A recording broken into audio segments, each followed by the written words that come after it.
I found a few paint by numbers at the dollar store, and so because I was bored, I decided to work on these ones.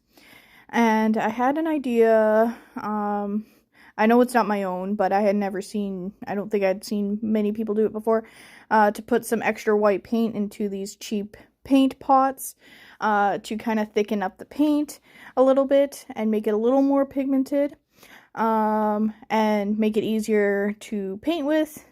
Because otherwise, sometimes with cheap paint, it feels like you're painting with colored water. So that's what I did with these ones. And I'm using the little paintbrush that came with it, which is like you take a regular paintbrush and you just cut off the end of it.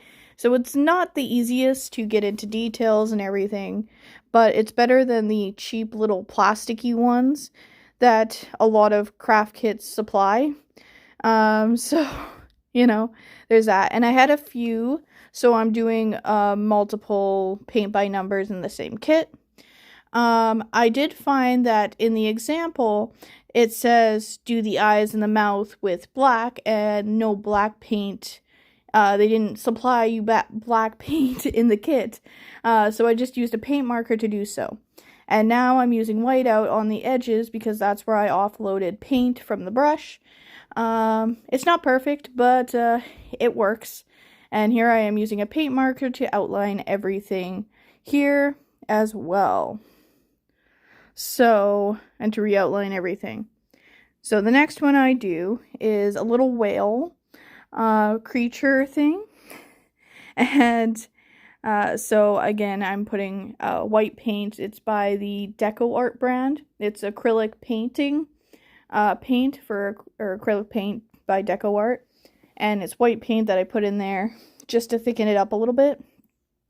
My thing I don't really care for with this one is the paint is not that opaque, and the numbers, as big as they are, they're great, but the paint is not pigmented enough to cover the letter, so that's kind of annoying. And I later put whiteout on top of the letters, and then once the whiteout dried, I did another few coats of the paint to cover up the fact that that's where the numbers were and everything. And the gray was not that pigmented, so I ended up using a silver oil-based paint Sharpie pen thing for that. And for the red around the sun, I also used another Sharpie oil-based paint marker from the Sharpie brand. And for the waves that were also the same, that were supposed to be the same color as the whale, I decided to do that with a paint pen from Craftsmart. I think that's the brand name, because I needed it to, it was like, that's too much of all the same color in the same area. I feel like that's not the best option there.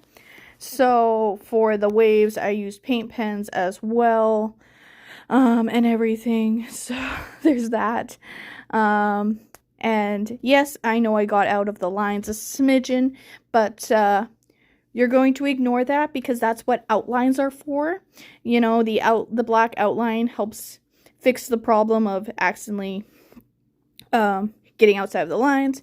And as you can tell, I'm literally waiting for paint to dry as I watch some TV, so that's why nothing's happening right now. So yeah, that's a fun process. That's sarcasm in case you don't know. But here I am just outlining everything, and I forgot to get the silver paint pen to do another coat on top of this, so that's why I left to go grab that and everything. So that's why nothing's happening here. So I got my paint pen here, and this is like the second day of working on it. That part that's not filled up was still kind of wet, so I had to wait for that to dry, and everything. So there's that. But anyway, here I am just doing the final touch-ups. Now I might turn this into a diamond painting on a later date. I haven't made this decision yet. So I'm still deciding whether or not I want to do that. And with the other one, I wanted to put